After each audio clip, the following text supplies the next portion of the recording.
Hey, I just thought I would show you if you take your governor off of one of these Honda clone motors that's on a Coleman, you take the governor off and then you don't know what to do with the throttle cable, and you know, you can spend 20, 30, 40 bucks on some kit that they make to do the throttle cable, but you have everything here that you need without buying anything.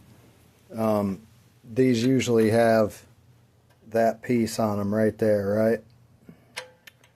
Take that piece off. Oh, where the hell did I just drop it? Oh, right there. Throw that piece out. Take the arm,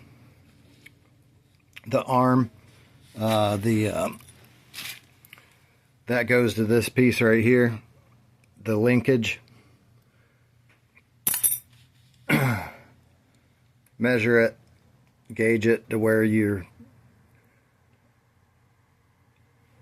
going to put it through that hole right there and bend it. You can see in there,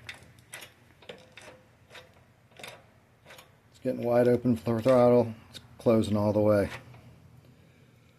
That's all you have to do.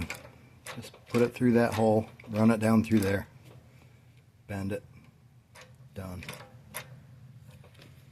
Thanks for watching. Later.